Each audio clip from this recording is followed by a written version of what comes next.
Hello again, 10th graders. Well, Mrs. Shoemake coming to you again. This lecture is to help with the comma rules that are covered on exercises 11.9 and 11.10. The rules may be found on page 280 in your grammar book. This is just, of course, going to highlight some of the rules that could be more problematic for some. All right, so first of all, we want to talk about the fact that you need to use commas to set off a quotation tag. Help me, comma, quotes, said mom, comma, opening quotes again, so we can finish quickly, okay? So your quotation tag, of course, is said mom, and since it's in the middle of the sentence, you would need a comma before the quotation marks preceding said mom, and then you need a comma right after mom before the next part of the broken quote there. All right, at the end of a question or an exclamation, you should never use a comma in addition to the question mark or exclamation point. And most of you right now are probably saying, well, duh, Mrs. Shoemate, and I'm glad if you are. But this is something that just should never be done. Using a comma with a question mark or an exclamation point.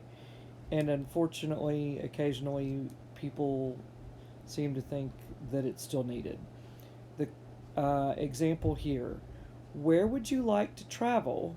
Question mark quotes asked chance, period. So again, no comma beside that question mark in the quotation.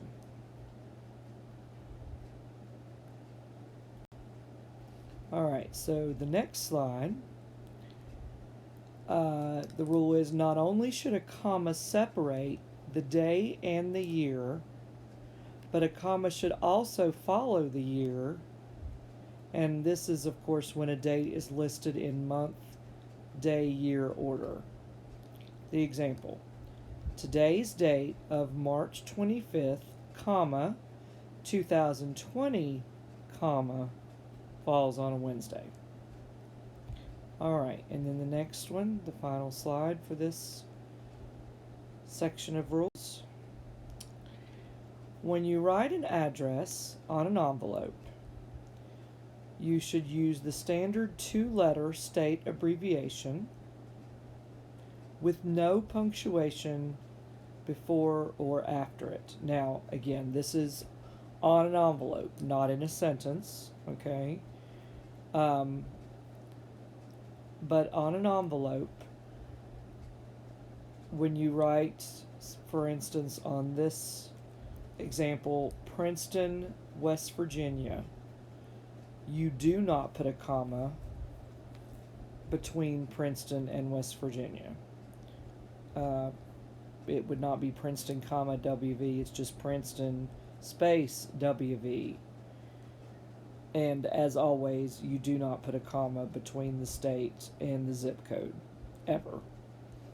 Okay, whether it's in a sentence or on an envelope. Alright, I hope these slides have been able to answer any questions you might have had based on the rules on page 280. If you do have any questions on the exercises for today's work, then please feel free to message me. I should be online between 6 and 9 this evening. Talk to you soon.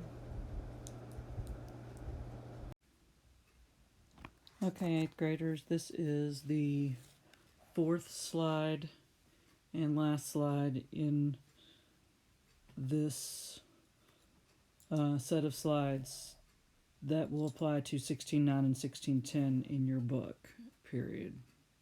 Hello. So you are to use a pair of commas to separate a city and state, or a city and a country, if the pair, meaning the city and state or the city and country, do not come at the end of the sentence. So, example here would be, have you visited Seattle, comma, Washington, comma, this year?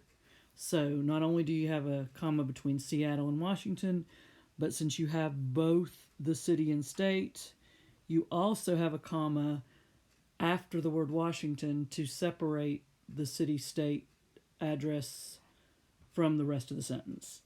The same would be true if you, for example, had Washington, comma, D period, C period, comma, and then you had more words in the sentence before the period.